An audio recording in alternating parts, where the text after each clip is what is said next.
Back now with our NBC News exclusive as the GOP presidential candidates prepare to meet on our stage here in Miami on Wednesday. One of them, Ron DeSantis, is getting a major boost as Iowa's governor makes a rare endorsement. Both spoke with Dasha Burns.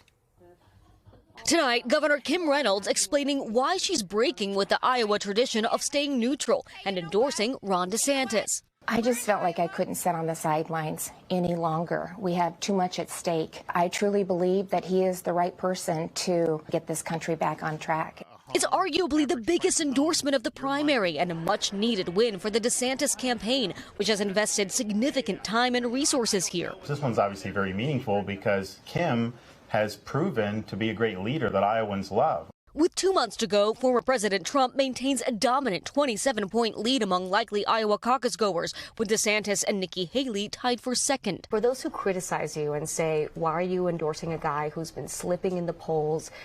Trump is 30 points ahead.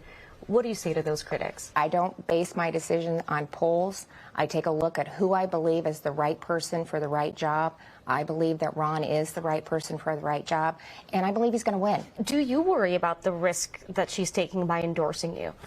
No, I don't. I mean, first of all, I respect the fact that that's not her calculation, which is rare amongst elected officials. I've had people come to me and say, that they endorsed him because of the threats and everything like that. If you can look in the mirror and say you did what you think is right for the right reasons, then just let the chips fall where they may. Mr. Trump was quick to attack Governor Reynolds for her endorsement, calling her America's most unpopular governor. What is your relationship like now with the former president? Well, I assume well, I don't know. I really can't tell you. That's probably a question for him. Have you spoken with him recently? No, I haven't. When's the last time? Probably the last time he called to ask if I would endorse him, and I said I wasn't at this point. The question now, if her endorsement of DeSantis will make a difference. I just hope that it'll help persuade some of those voters to take a look at him closer. Does it impact my vote?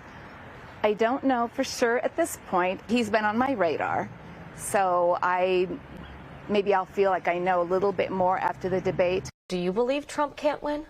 Yeah, I believe he can't win, and I believe Ron can. If DeSantis wants to prove Trump is beatable, he'll have to do it here.